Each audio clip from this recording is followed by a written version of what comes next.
Por gentileza, abra sua Bíblia na carta de Paulo aos Efésios, capítulo 2. Carta de Paulo aos Efésios, capítulo 2. O irmão Fábio também está aí conosco. Deus abençoe, Fábio. Grande abraço, querido. Efésios, capítulo de número 2, do versículo de número 4 ao versículo de número 9. Efésios, capítulo 2, do versículo 4 ao versículo 9, que diz assim: No entanto, Deus, que é rico em misericórdia, por meio do grande amor com que nos amou, deu-nos vida com Cristo, estando nós ainda mortos em nossos pecados. Portanto, pela graça sois salvos. Deus nos ressuscitou com Cristo e com Ele nos entronizou nos lugares celestiais em Cristo Jesus, para revelar nas eras vindouras a suprema riqueza da sua graça, por intermédio da sua bondade para conosco em Cristo Jesus. Porquanto, pela graça sois salvos, por meio da fé, e isto não vem de vós, é dom de Deus. Versículo 9 para finalizar. Não vem por intermédio das obras, a fim de que ninguém venha a se orgulhar ou a se glorificar por esse motivo. Pegue a sua Bíblia, coloque no assento. Vamos fazer uma breve oração a Deus, agradecendo pelo dia e agradecendo pela oportunidade de mais uma vez estarmos à sua presença. Santo Deus e amado Pai, nós te louvamos, Senhor Jesus, porque em mais uma oportunidade o Senhor nos permite, Pai, que estejamos diante de Ti. Pai querido, ofertamos a Ti o nosso louvor, a nossa adoração, o nosso culto racional, meu Pai amado, direcionamos a Ti e pedimos, Pai bendito, que o Senhor olhe por cada um de nós. Visita meus irmãos que nos assistem agora, meu Pai, os abençoe, abra seus olhos espirituais, aguce as suas faculdades mentais, para que eles venham, meu Pai amado, a adquirir conhecimento da Tua palavra e colocá-los em uso na sua vida prática e diária. Em nome de Jesus, Pai amado, seja conosco, é o nosso pedido sincero. Amém. Quem pode dizer amém? Graças a Deus. Queridos, semana passada nós falávamos a respeito da obra do pecado contra nós. A obra do pecado contra nós. E essa obra de pecado é terrível, terrível. No entanto, hoje eu quero falar com vocês acerca de algo que é muito melhor do que isso. Vamos falar hoje da obra de Deus por nós. Será que você consegue atingir essa dimensão de saber que Deus ele tem uma obra para contigo? Ele tem algo na nossa vida. Ele tem uma obra para cada um de nós. Louvado seja Deus. Então é sobre isso que nós vamos debater hoje, né?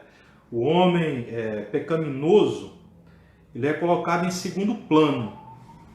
E a atenção volta-se agora para Deus, né? Que foi a semana passada, e hoje nós falaremos acerca da obra de Deus por nós. No entanto, para que nós venhamos a debater tudo isso, venhamos a explicar tudo isso, uma coisa você tem que entender, tá bom? Isso está lá em Jonas capítulo 2, verso 9.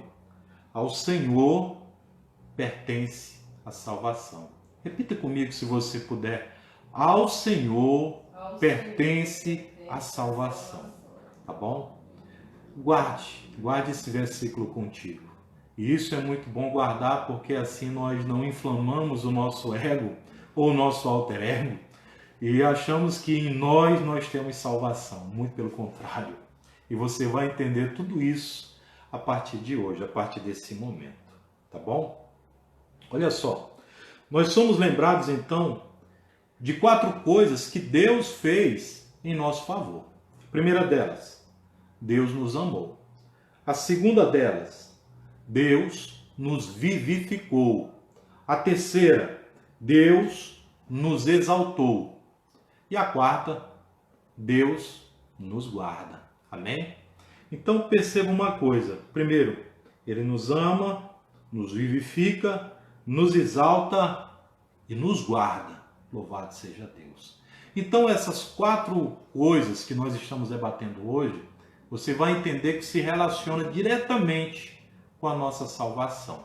E esse mecanismo de salvação é algo tão, como eu posso dizer, como eu poderia dizer, é algo tão singular na nossa vida, queridos, e tão simples até, que a maioria de nós não se apercebe. Sabe? É interessante as coisas. É mais difícil você observar aquilo que é simples do que aquilo que é bem mais complicado. Não é assim? Lembre-se lá do Naamã, né? Quando ele estava para mergulhar lá no lago, e aí o seu escravo chegou, olha, se o Eliseu tivesse pedido algo difícil, você faria, mas como ele pede algo tão simples, você não dá nem crédito. Então, as coisas de Deus na nossa vida, elas também trabalham dessa forma. Elas são verdades simples e diretas. No entanto, nós não paramos para observar aquilo que é simples. Não damos ouvidos àquilo que é simples. Tá bom? Vamos lá, Deus nos amou. Deus nos amou. Por natureza, então, Deus é amor. O que é amor? É interessante que se você for colocar no Google a palavra amor, ou por quê, ou o que é amor. É interessante que o Google ele vai citar muita coisa acerca do amor. Mas uma coisa que chama a atenção, depois você faz lá o teste, para não dizer que eu do amor de Deus. Que Deus é amor. E lá em João, capítulo de número 4, versículo 8, João ele vai falar isso. Que Deus é amor. Louvado seja Deus. Mas uma pergunta que muitas vezes nós podemos fazer. Deus amaria, mesmo que não houvesse pecadores, pois o amor faz parte do seu ser. Será que Deus ele nos amaria dessa forma? E a resposta é muito simples. Deus, ele nos ama, mesmo nós sendo pecadores. Deus, ele nos ama, mesmo nós sendo pecadores. Mas por que então que Deus ele nos ama, mesmo nós sendo pecadores? É muito simples, porque a essência de Deus é boa e Deus é amor, tá bom? Então ele nos ama, mesmo nós sendo pecadores. O que eu quero que você entenda nessa noite é que o amor de Deus é tão grande para conosco, que mesmo nós pecando em nossos delitos e pecados, Ele ainda assim nos ama. Isso quer dizer que mesmo uma pessoa sendo boa e uma pessoa sendo ruim, Deus ele continuaria nos amando de igual modo. Não tem como nós, queridos, fazermos algo que aumente o amor de Deus para conosco, ou fazermos algo que tire o amor de Deus para conosco. Não tem como. Deus simplesmente nos ama, porque Deus é amor. Então, nem vai aumentar e nem vai diminuir. Deus, ele simplesmente nos ama. Tá bom? Isso é uma coisa que fica muito clara, né, quando lemos as Escrituras do Senhor. Deus é, por natureza, verdade. Mas quando Deus se relaciona aos humanos, a verdade se transforma então em fidelidade. Deus, ele é verdade, mas quando ele se relaciona com os seres humanos, a sua verdade então, ela se torna em fidelidade. O que isso quer dizer? Isso quer dizer, querido, querida, que Deus ele sempre estará conosco. Deus, ele sempre estará conosco, mesmo nós pecando, mesmo nós mentindo, fazendo tudo aquilo que não é lícito, estando à margem da sociedade, das leis, mas ainda assim, queridos, Deus é fiel a nós. Entenda uma coisa, Deus seja fiel a nós, que nós temos então a liberalidade para fazer o errado ou os equívocos da nossa vida. Não, muito pelo contrário. Deus ele é fiel a cada um de nós. Quem se torna infiel a Deus somos nós.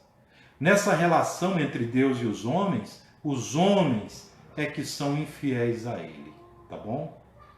Isso é uma grande verdade.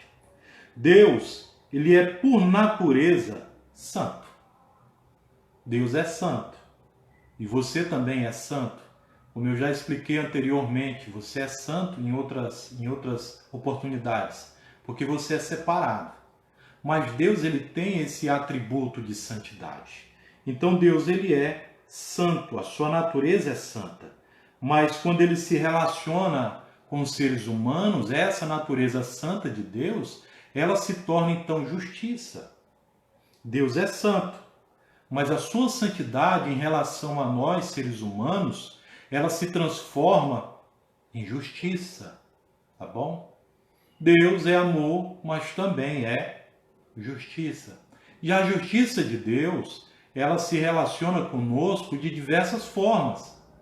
A justiça de Deus, irmãos, ela vem sobre nós de diversas formas. E nós devemos entender isso. A grande questão é que na maioria dos casos nós não entendemos o amor de Deus e não entendemos a justiça de Deus também. Porque o amor de Deus para nós muitas vezes é desamor. E a justiça de Deus para conosco muitas vezes é ditadura. É por isso que tem muitas pessoas hoje que pregam um Cristo, sobretudo cristãos, que pregam um Cristo ditador.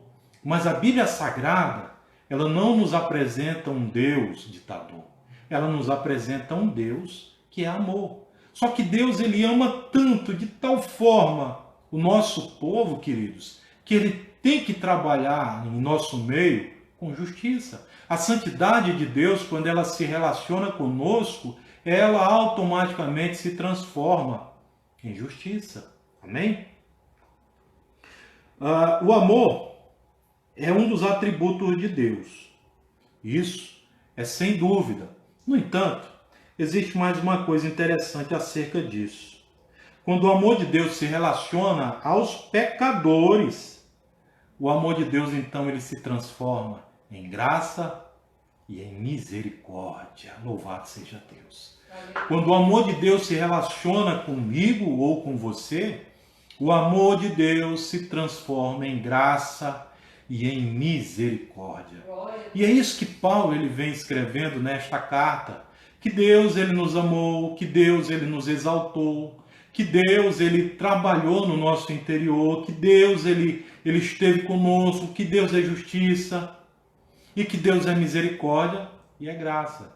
E isso, irmãos amados, não é porque nós mereçamos, é dom de Deus. Louvado seja o nome do Senhor. Aleluia. Então Deus, ele é rico em misericórdia e em graça. Aleluia, Deus. Essas riquezas, então, elas possibilitam a salvação do pecador. Isso é interessante. A salvação do pecador por intermédio da graça e da misericórdia. Entenda bem a graça, como ela age na vida do pecador. Entenda. Existe o pecador e existe o escravo do pecado. São duas figuras que, muito embora sejam muito parecidas, são muito diferentes. Entenda. O escravo do pecado é aquele que tem o seu senhor, o pecado. O pecado lhe domina. O pecado lhe determina os passos. O pecado tem a rédea da sua vida. Entenda. O pecador, então, qual é a diferença? A diferença é que o pecador, ele peca, mas ele entende que ao passo que ele peca, ele tem um advogado junto ao Pai, que advoga as suas causas, que milita em seu favor, que apresenta a Deus, ali a sua defesa. Essa é a diferença. O pecador e o escravo do pecado. O pecador, ele tem o seu Senhor, Deus. Deus, ele é o seu Senhor E Deus, ele é o objeto da sua adoração. E ele, irmãos, o pecador, no caso nós sabemos que somos imperfeitos, sabemos que a nossa natureza é pecaminosa e que a nossa inclinação ela é sempre para a esquerda, ela é sempre para nos desviar. Isso tudo nós estamos carecas de saber que nós somos falhos a esse ponto. No entanto, eu quero que você entenda que mesmo nós tendo essa compreensão de que nós somos falhos, ainda assim nós temos algo que nos diferencia daquele que é totalmente escravo do pecado, que é justamente o temor a Deus. Louvado seja o nome do Senhor. O temor a Deus, ele deve ser entendido não como medo, mas o temor a Deus, ele deve ser entendido como respeito e obediência. Entenda, quando eu temo o meu Deus, não quer dizer que eu tenha medo do meu Deus, mas quer dizer que eu amo o meu Deus. Deus, ele ama o pecador, mas abomina o pecado. Então ele quer que todos nós façamos aquilo que é correto aos olhos dele. Mas ele quer que nós venhamos a ter essa compreensão não por medo, mas por obediência e amor. Então eu escolho pecar ou eu não escolho pecar. Por que eu não pecarei? Eu não pecarei porque eu tenho medo de ir para o inferno. Não. Eu não pecarei porque isso abomina ao meu Deus. Eu não pecarei porque isso entristece o coração do meu Deus. Eu não pecarei porque eu sou obediente ao meu Deus. Eu escolho não pecar porque eu amo o meu Deus. É isso que nós devemos entender. O que nos leva, queridos irmãos, a ter essa compreensão é o temor, né, que nós sentimos pelo nosso Senhor. Então, existe ali o pecador e existe o escravo do pecado. Quando a iniquidade ela toma posse de todos os pensamentos e ações, né, deste escravo do pecado. Por se multiplicar a iniquidade do meu povo. Então essa iniquidade é o motivo, é a causa primeira do grande desamor que existe no mundo hoje. Existe bilhões de pessoas hoje, mas menos dessa metade, talvez um terço, conheçam, né, o nosso Senhor Jesus Cristo. Vamos para frente então. Olha só. Algumas pessoas, elas ficam então estarrecidas em saber que Deus, que Deus ele nos salvou não pelo seu amor. Sim, Deus ele nos salvou, mas não pelo seu amor. Ele nos salvou por intermédio da sua graça e da sua misericórdia. Amém? Então o que nos salvou foi a graça e a misericórdia de Deus. Tá bom? O amor ele possibilita. O amor então ele é como uma ferramenta que possibilita a ação da misericórdia e a ação da graça na nossa vida. Tá bom? Nós somos salvos pelo amor de Deus. Não somos salvos pelo amor de Deus, mas sim pela misericórdia e pela graça de Deus. Agora é interessante, ouça bem. Em sua misericórdia, ele deixa de nos dar aquilo que nós merecemos. O que nós merecemos, queridos? Você sabe, não sabe? Eu também sei. Nós somos falhos e somos pecadores. Não há em nós, amados irmãos, nenhum atributo que Deus ele olhe para nós assim, eu vou salvar esse povo. Porque diz Paulo que Deus olhou para esse mundo e ele não viu um justo sequer. E isso inclui a mim e a você. Então a misericórdia de Deus, ela age na nossa vida dessa forma, tá bom? Ele deixa de nos dar aquilo que nós merecemos, por intermédio da misericórdia. Isso é misericórdia. E ainda na ação da graça. Na graça, ele nos concede aquilo que nós não merecemos, tá bom?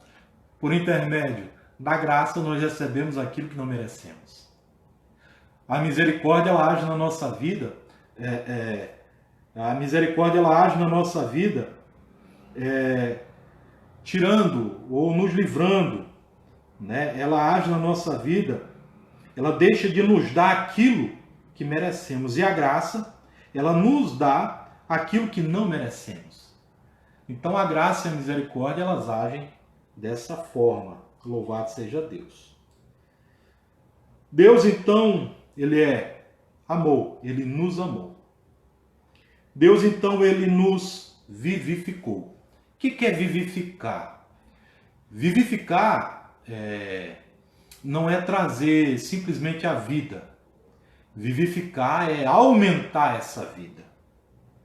Isso significa que Deus nos deu vida, mesmo quando estávamos mortos em pecados. Isso é vivificar. Então Deus, ele nos vivificou. Entenda uma coisa, nós estávamos então mortos em nossos delitos e em nossos pecados. Nós éramos mortos. Um morto, alguém que faleceu, ele não tem domínio mais sobre as suas ações, ele não tem domínio mais sobre os seus desejos, ele não tem domínio mais sobre o seu corpo, ele não consegue sair da sua posição de morto, ele não consegue mais sequer abrir os olhos. Ele está morto. Amém? Mas isso quer dizer, querido, isso de uma forma simples. Estou dando aqui um exemplo. O que acontece então nessa ação é que Deus, em sua infinita sabedoria, em seu infinito amor, ele estende o braço àquele que está morto e ele segura no braço e traz novamente para a vida. Então ele vivifica aquele que outrora estava morto. A Bíblia fala de 3 situações das quais Jesus Cristo, ele vivificou pessoas. E o interessante nisso é que ele vivifica por intermédio da sua palavra. A primeira pessoa que nós temos então ciência, está lá em Lucas capítulo 7, do 11 ao 17, Jesus Cristo, ele ressuscita o filho da viúva. Depois Jesus Cristo, ele ressuscita a filha de Jairo, também em Lucas capítulo 8. E em João capítulo 11, ele ressuscita o seu amigo Lázaro. Então ele ressuscita 3 pessoas. Mas eu quero que você troque essa palavra ressuscitar por vivificar. Ele concede vida àqueles que estavam mortos. Agora, trazendo de uma forma espiritual, o que Deus fez para conosco foi exatamente a mesma coisa. De uma forma tipológica, esses 3 exemplos que a Bíblia nos cita no livro de Lucas, no Evangelho de Lucas e no Evangelho de João, são tipos daquilo que aconteceu conosco de forma espiritual. Deus, ele literalmente nos vivificou. E é interessante, sabe? Interessante, sobretudo agora nesse período de quarentena que nós estamos vivendo. O período de quarentena, para muitos, tem sido um período de renovação, tem sido um período de busca, tem sido um período de oração, tem sido um período ali de consagração a Deus. Para muitos tem sido assim. No entanto, em contrapartida, esse período de quarentena tem sido período de morte espiritual.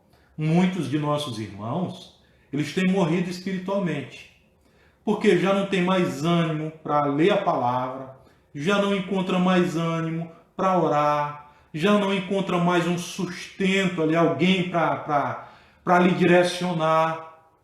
Então, em contrapartida, existem dois conjuntos de pessoas, aqueles que estão buscando e aqueles que, infelizmente, não buscaram mais. E estão quase que morrendo espiritualmente, já estão quase na UTI. Existem essas situações. O que nos leva, então, a entender, queridos, que o ato ou a mecânica dessa vivificação, ela deve ser diária, ela deve ser rotineira, ela deve ser cotidiana, ela deve ser paulatina. A cada dia eu tenho que buscar ao meu Deus para que Ele venha então a me vivificar. A cada dia eu busco saúde para a minha vida espiritual. A saúde da minha vida espiritual, irmãos, ela depende sim de Deus. Só que a maior parte disso tudo é comigo, é com você, sabia? Deus, ele não vai pegar no colarinho da tua camisa, te jogar pelas paredes na tua casa e dizer para você assim: me busque, me busque, me busque. Ele não vai fazer isso. O que ele prefere que nós façamos, amados irmãos, é nós, por nossa livre e espontânea vontade de adorá-lo, que nós venhamos a buscar a sua face. E venhamos então a mergulhar na sua presença, a rasgar literalmente ali o nosso espírito diante do Senhor e adorá-lo em espírito e em verdade. E isso deve ser uma coisa, querido, que nós devemos fazer diariamente. Não é apenas no culto de quinta-feira, ou no culto de domingo, ou na igreja. Não, muito pelo contrário. Isso deve ser feito diariamente. Porque é algo individual, isso é particular. Isso diz respeito a você e a Deus. Não tem como, querido irmão, o teu pastor te salvar. Não tem como o teu esposo te salvar. Não tem como a tua esposa te salvar, o teu pai, a tua mãe, não tem como. Não existe essa possibilidade. A tua salvação é dom de Deus, sim, mas você está vivo. E se você está vivo, você vai ter que operar, você vai ter que frutificar frutos dignos de arrependimento. E esse fruto, irmãos queridos, é um fruto que durante a nossa vida nós devemos frutificá-los. Amém? Vocês estão entendendo? Glória a Deus. Vamos para frente então. Ele nos vivificou. Mas nossa ressurreição espiritual é muito maior, pois realiza nossa união com Cristo. Amém? Está entendendo isso? De uma forma espiritual, isso quer dizer que nós, enquanto somos vivificados pelo Cristo, nós, no próprio Cristo, fazemos parte do seu corpo e somos membros desse corpo de Cristo. Louvado seja Deus. Quantos membros de Cristo existem aí? Digam amém. Então você faz parte da membresia de Cristo. Nós temos em Cristo, irmãos queridos, benefícios ganhos no Calvário. Por intermédio da ação sacrificial de Cristo, nós adquirimos salvação e adquirimos, além dessa salvação, fazer parte espiritualmente do corpo do próprio Cristo. Louvado seja Deus por isso. Vamos para frente. Então, primeiro, ele nos amou. Segundo, ele nos vivificou. E terceiro, ele nos exaltou. Ele nos exaltou. Não somos ressuscitados dentre os mortos e abandonados no cemitério. Não é assim?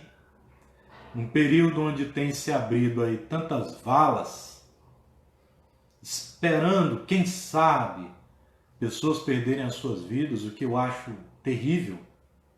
As pessoas antevendo a morte dos outros. A palavra de Deus, amados irmãos, ela diz que Deus ele nos exaltou. Isso eu entendo da seguinte forma. Deus ele nos exaltou. Nós éramos então mortos em nossos delitos e pecados. Então ele, digamos, de uma forma mais simples, ele pegou o morto, tirou da cova e simplesmente largou no cemitério. Amém? Estão entendendo? Deus ele não fez isso conosco. Ele não nos deixou no cemitério. Ele não fez um trabalho pela metade. Muito pelo contrário. Ele fez um trabalho correto, 100% e total. É por isso que João, ele vai dizer na passagem de Jesus Cristo, quando Jesus ainda está lá no Monte Caveira, quando ele está lá com os braços abertos, já prestes a entregar a sua vida, ele diz assim, tal telestai. Tal telestai. O que significa? numa transliteração mais simples, está consumado.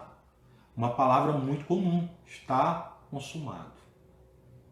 Mas o que essa palavra significa para cada um de nós?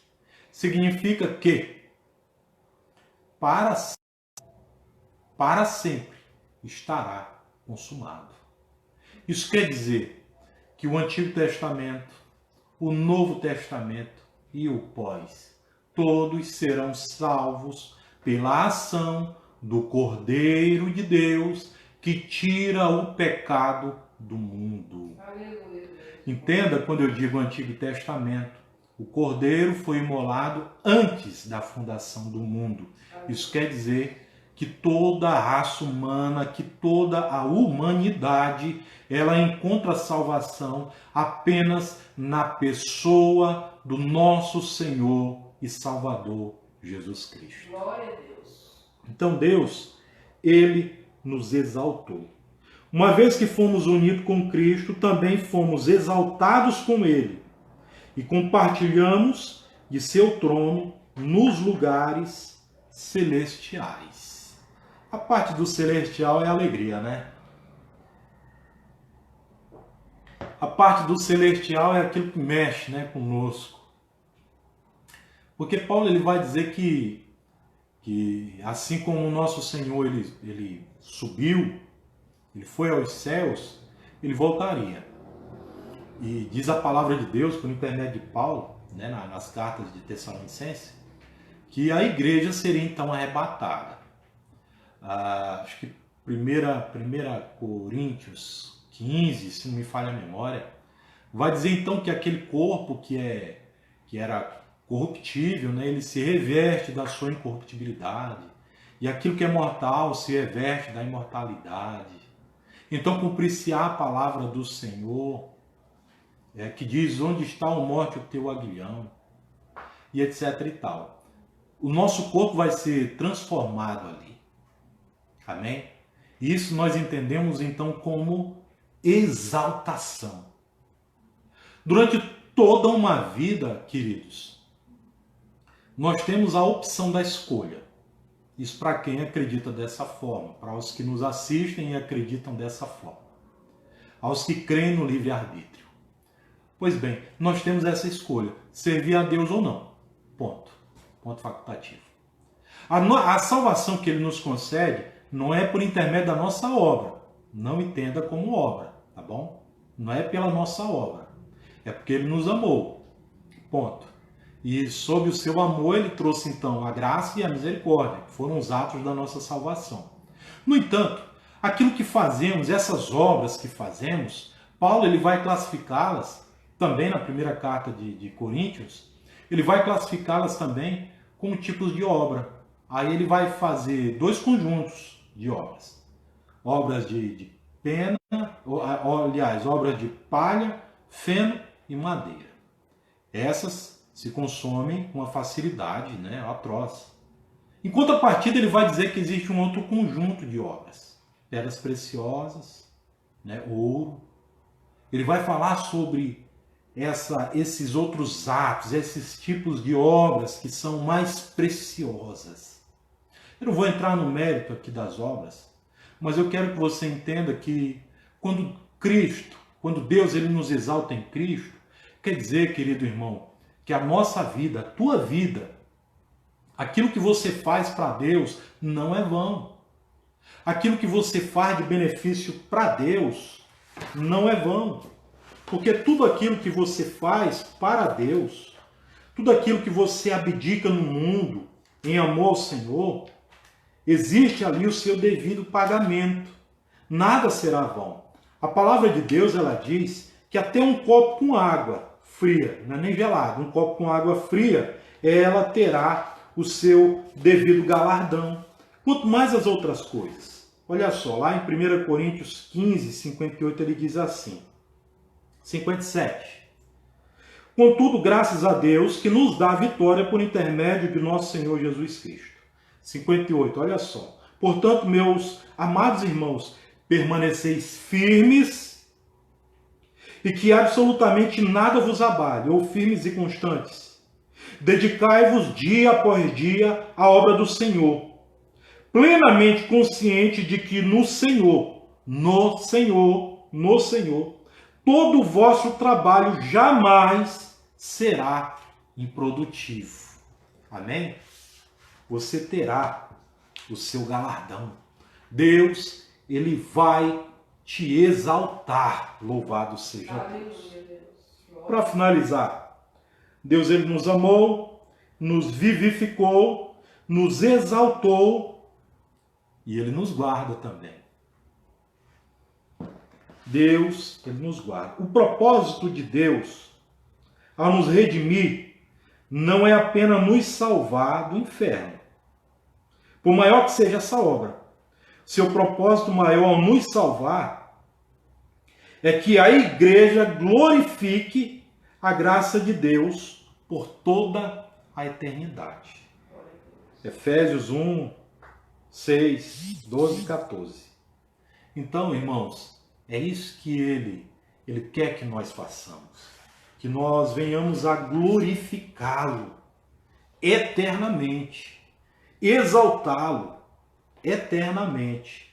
Louvado seja Deus. Tudo aquilo, queridos amados irmãos, que nós temos padecido às vezes, que nós temos chorado.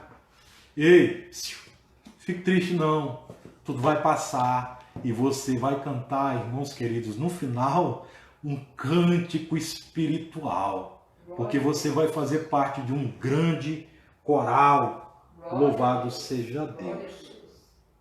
Ele diz assim, capítulo de número 6, versículo 3 do livro do profeta Isaías. Olha só. E ao mesmo tempo clamavam uns aos outros: Santo, Santo, Santo é o Senhor dos exércitos. Eis que toda a terra está plena da glória do Senhor. Louvado seja Deus. Aqui, Isaías está falando dos serafins. Você não é serafim.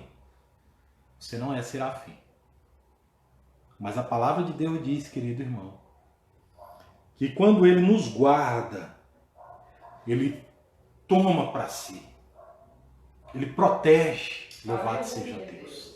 E quando ele protege, essa ação de proteção de Deus para conosco é para um benefício maior. De que quando nós estivermos nas mansões celestiais, assim como os serafins e os querubins, nós, enquanto igreja, venhamos também a adorar o nosso Senhor. Assim como eles falando, fazendo parte de um grande coral, exaltando o nome do Senhor e dizendo: Santo, Santo, Santo é o Senhor dos exércitos. Louvado seja Deus. Então, queridos irmãos, a graça representa a salvação inteiramente, a parte de qualquer mérito nosso. Significa que Deus faz tudo por amor a Jesus. Nossa salvação é a dádiva de Deus. Não é mérito nosso. Não é mérito nosso. Para que nenhum de nós venha se gloriar pela ação de Deus em nossa vida. A nossa salvação, ela é dom de Deus. Louvado seja o nome do Senhor. Amém?